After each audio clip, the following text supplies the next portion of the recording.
Makanya diantara syarat Nabi, jadi Nabi itu sidik, amanat, tabligh, fatona. Fatona itu ada kecerdasan. Dulu Nabi ya sering dibully, jangan kira Nabi itu enggak sering dibully, sering juga Pak Rektor. Jadi ada unta itu kena kudis. Kudis itu ya jenis penyakit menular lah. Nabi dengan teori tawakalnya, Nabi itu punya dua teori, kadang pakai teori tawakalnya, kadang pakai teori preventif. Makanya Nabi pernah ngendikan kalau ada penyakit menular di situ, kamu jangan di situ. Itu pakai teori preventif. Tapi kadang Nabi pakai teori tawakal. Nabi ngendikan la adwa wala tiarota, tidak ada penyakit menular. Terus orang-orang yang ya usil lah kira-kira gitu, ada unta kena kudis, dijejerkan yang waras. Ternyata yang waras ikut kudisen lah, ikut sakit. Senang orang ini. Ya Rasulullah, ini saya jejerkan, ternyata yang enggak tertular jadi tertular. Padahal engkau bilang enggak ada penyakit menular. Nabi jawabnya lucu. Faman a'dal awwalah. Kalau yang pertama ini tertular siapa? Dia dikira Nabi itu kalah karena melihat unta yang kedua. Ternyata Nabi enggak, ketika dipanggil ya Rasulullah, ini unta agak gudikan, tak jejerkan yang kudisen, ternyata ikut kudisen. Berarti penyakit itu menular. Tapi Nabi jawabannya faman a'dal awal. Lalu yang kena penyakit pertama tertular oleh siapa? Wah, itu asli dari Allah. Ya maksud saya seperti itu kata. Ya itu yang dikatakan fatona. Jadi Nabi itu harus punya sifat apa? Fatona. Karena dengan kecerdasan itu Nabi bisa berargumentasi. Kayak tadi, ketika Fir'aun dikatakan Allah yang menuhani langit dan bumi, Fir'aun masih mengklaim dia Tuhan. Karena di mana-mana dia dituhankan. Saya ketika diingatkan bahwa kamu anak seorang manusia, punya bapak, punya kakek, punya buyut, punya canggah kalau bahasa Jawa. Lalu kalau kamu yang Tuhan, dan Tuhan dimulai Anda, lalu mbah-mbah kamu Tuhannya siapa? Gak bisa jawab kan? Akhirnya banyak punggawa yang saat itu iman.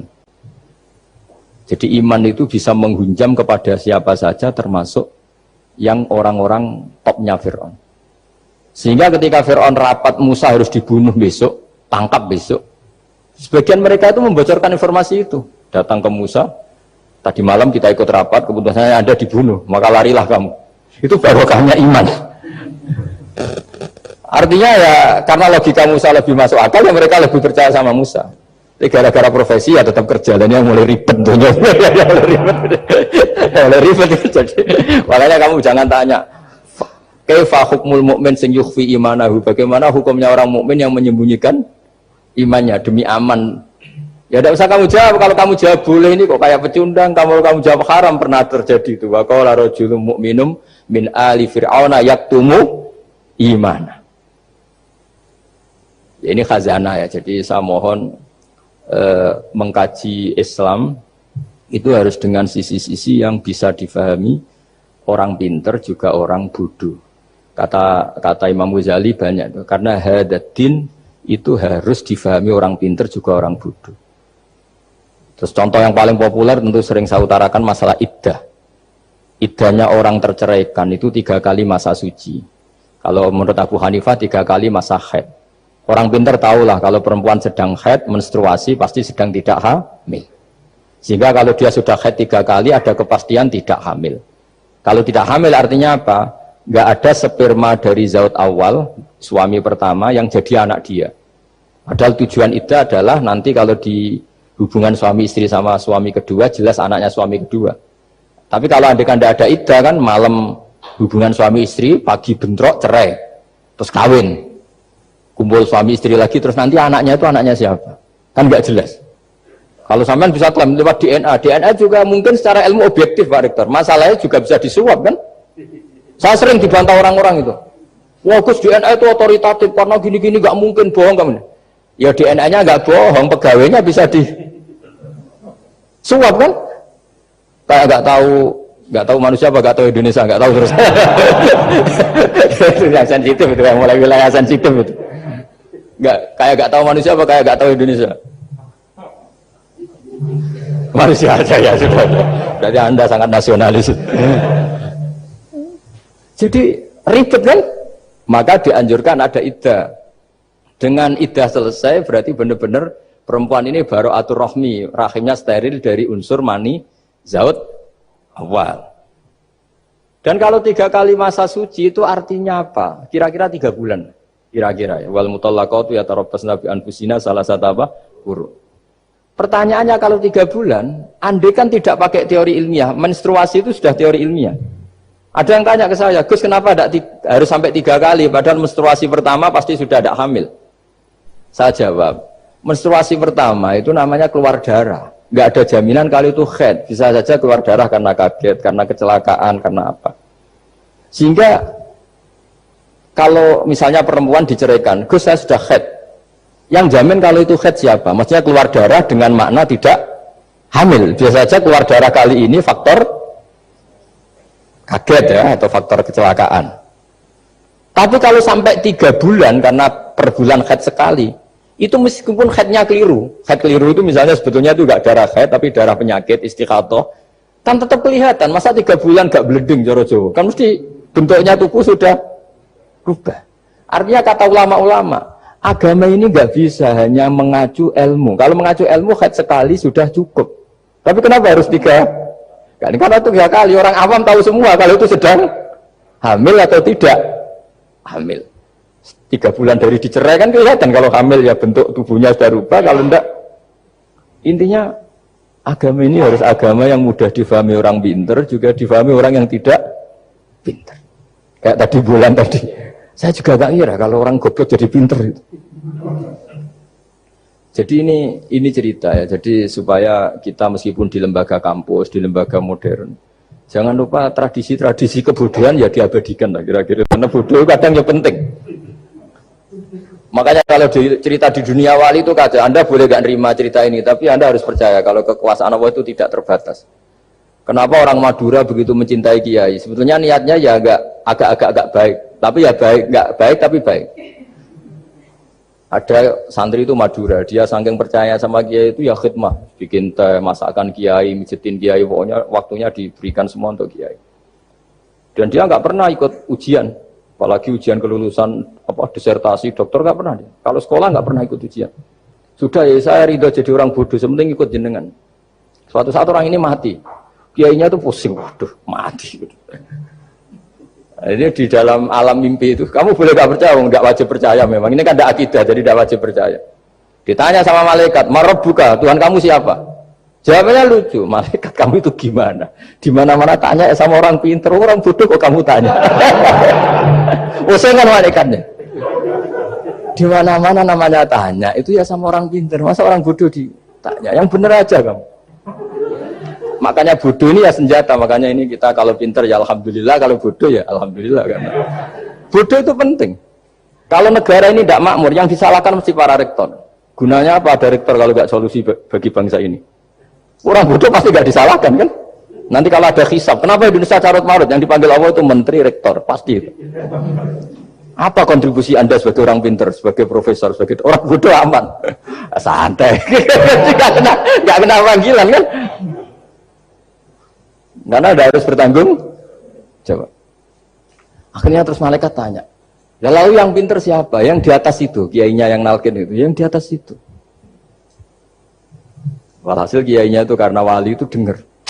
Ya cung bodoh kok terus nganti wis mati. bodoh kok kamu bawa sampai mati. Jadi kadang orang bodoh itu ya pinter tadi, malaikat tuh kamu itu gimana? Di mana-mana tanya itu ya sama orang pinter. Orang bodoh kok kamu tanya. Ya ribet kan kalau sudah ketemu seperti itu. Lah Nabi juga sering ngalami dialek sama orang bodoh. Kadang Nabi yang ngalah, kadang logikanya orang bodoh itu lebih gampang. Itu ada orang pencari dop itu semacam kayak biawak ya. Tapi tidak biawak, kayak semacam biawak. Itu ketemu Nabi, kamu tahu kalau saya ini Rasulullah? Tidak tahu ya. Ya kamu harus iman kalau saya ini Rasulullah. Hatta yu'mina laka hadad dop. Ya kalau hewan ini iman sama kamu ya saya iman. Ribet kan ukurannya itu. Waduh, untung Nabi betul. Terus Nabi tanya, Dok, kamu tahu kalau saya Rasulullah? Terus Doknya saat itu bisa bicara, asyhadu annaka Rasulullah, terus baru iman. Imannya tanya, kenapa kamu iman sama Rasulullah? Hewan aja tahu kalau dia Nabi, apalagi manusia. Sehingga di masyhur itu di acara-acara kita kalau wadzabu wal ghazalah yasyadani laka bir risalah itu wadzabu wal ghazalah yasyadani laka bir risalah. Sehingga nah, kekeliruan kita, saya sering ngomong di mana-mana, matur di mana-mana. Masyarakat Indonesia mayoritasnya tetap yang enggak pinter. Orang Islam mayoritas yang enggak pinter. Lalu orang enggak pinter ini diabaikan sehingga mereka tidak jadi energi yang luar biasa untuk mengawal Islam atau mengawal Indonesia. Itu keliru menurut saya. Menurut saya orang-orang yang enggak pinter pun itu punya nurani. Zaman kita dijajah Belanda, itu tidak semua orang rektor, tidak semua orang profesor, tidak semua orang kiai, tidak semua orang alim. Mereka orang-orang yang enggak terpelajar, tapi tetap tahu caranya melawan apa? Belanda, melawan penjajah. Karena tadi manusia ini diciptakan itu sudah punya pengetahuan. Seperti mukadimah dibaca Pak Rektor, Iqra wa rabbukal akram alladzi 'allama bil qalam 'allamal insana ma lam ya'lam. Jadi bawaan manusia itu akan tahu untuk sesuatu yang perlu diketahui meskipun dia orang bodoh. Saya ulang lagi, meskipun mereka orang apa? Orang bodoh. Ya, di sini nih Islam datang yastawi fistifadatiha fistifadati syariah ar-rijal wasibyan, bahwa ukuran kebenaran itu adalah siapapun mudah tahu. Bahwa angka 2, angka 3, angka 5 itu adalah far'ul wahid, cabang dari angka 1. Fal aslu huwal wahid, yang asli adalah angka 1. Dan 1 ini harus 1. 0, itu ditemukan untuk setelah ada angka 1, jangan keliru kamu. Tanpa ada angka 1 tidak ada 0, 0 ada gunanya kalau ada 01. Misalnya ada orang bilang, tapi kan ada 0,5, tetap saja harus ada angka 1, nggak bisa. Kamu bayangkan 0,5 kan karena ada 1. Artinya apa? Kamu bilang separuh dari 1. Tapi itu pun karena sudah ditemukan aljabar. Makanya kalau dalam matematika Arab, mungkin di sini banyak orang eksak. Kalau matematika Arab itu mudah sekali, Pak. Orang Arab itu nggak mau bilang 2,5. Misalnya zakatnya tijarah itu 2,5. Itu kan kalau kita zaman SD kan garap porogabit. Itu orang Arab nggak mau. Saya pernah cepet-cepetan garap matematika, yang ahli matematika sama saya itu cepet saya. Karena saya pakai matematika bodoh. Justru itu gampang. Kalau orang Arab cara berpikir gini, kalau bilang 2,5 itu rubu'ul usur. Apa? Rubu'ul usur. Dari rubu'ul usur gini, 1/4 dari 1/10. Jadi misalnya 100 1/10-nya berapa? 10. Setelah 10, 1/4-nya berapa? 2,5. Jadi bertahap, rubu'ul usur. Sehingga misalnya gede, 1 juta kan angkanya nolnya kan 6. Kalau kamu porogabit 2,5 kan kuweselen dia porogabit. Kalau orang Arab gampang, 1 juta 1/10-nya berapa? 100. 1/4-nya 25. Berarti 2,5-nya 1 juta 25.000. Orang Arab bilangnya rubu'ul usur. 1/4 dari 1/10. Jadi di 1/10-kan dulu baru di 1/4. Jadi lebih cepat. Sampai pakarnya tanya, Gus kok bisa gini? Wah, aku anak kiai ngawur. Saya ini, makanya banyak orang pesantren itu pintar matematika. Sebetulnya matematika yang model, ya sebenarnya kayak agak model bodoh itu. Tapi itu gampang, orang awam gampang. Kalau kita kan enggak, misalnya zakatnya zuru, zakatnya tanaman itu 1/10 atau 1/20. Kalau orang Arab enggak mau 1/10 atau 1/20. Berarti kalau 100 ton atau 100 pintal berarti berapa? 10 atau 5 kan? 1/10-nya 100 berapa? 10. Kalau 1/20-nya 5. Kalau hitung-hitungan di fikih zakat orang modern kan 1/10 atau 1/20. Kalau orang Arab nggak mau bilang gitu. Zakatnya zuru itu al-usyur 1/10. Berarti per 100 ton misalnya 10. Atau nisful usyur, separuh dari 1/10. Jadi nggak mau bilang 1/20.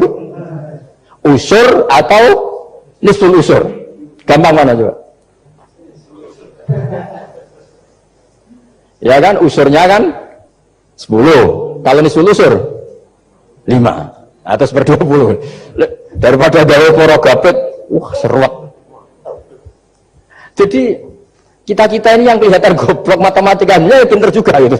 Meskipun ya tetap goblok karena ada nekuni gitu. Sehingga di pondok itu ya dulu diajarkan faraid, falak itu ya gampang sekali karena memang hitungan Arab gitu. Kalau bilang 2/3 itu sulusani apa? Jadi 6. 2/3-nya 6 berapa? 6 Sulusnya berapa? Sepertiganya? 2. Nah, sepertiga itu sepertiga 2 kali. Berarti berapa? 4. Ya, 6. Itu 2/3-nya kan? Pokoknya bahasa Arabnya sulusan. Kalau orang terjemahnya berapa? Kalau orang 2 kali sepertiga, Pak. 2/3. Sulusan itu 2/3.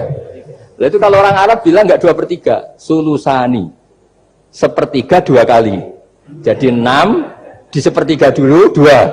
Nah, 2 itu 2 kali. Berarti berapa? 4. Jadi itu. Nah, Quran itu ya kira-kira gitu. Jadi kelihatannya goblok, tapi itu pinter itu. Yang porogabit kelihatannya pinter, tapi tidak pinter. Ukuran orang pinter mempermudah yang sulit. Jangan mempersulit yang mudah kan itu. Makanya saya bilang ini yang pinter yang mana. Nah, saya kembali lagi ke tadi. Jadi agama ini datang dengan sebegitu mudah. Sampai matematika yang katanya sulit, itu matematika Islam itu mudah sekali. Karena tadi, misalnya kalau 1 miliar zakatnya 2,5% berapa? Kan pusing kan? Tapi kalau kamu pakai teori rubul usur 1 miliar, usurnya 100 juta. Seperempatnya 25 juta. Berarti per 1 miliar. Gampang mana sih Pak? Sama ngomong itu. Nanti ada yang nyeleduk, gampang kalkulator Gus. Ya ribet lagi kan kalau kalkulatornya pas hilang. Atau pas dipakai anaknya belajar daring, ribet kan HP-nya. Jadi ini cerita ya, jadi seperti yang kita katakan Pak Rekro tadi, sebetulnya ciri utama ilmuwan atau ulama atau profesor atau dokter itu usahakanlah yang mudah itu, yang sulit itu menjadi apa?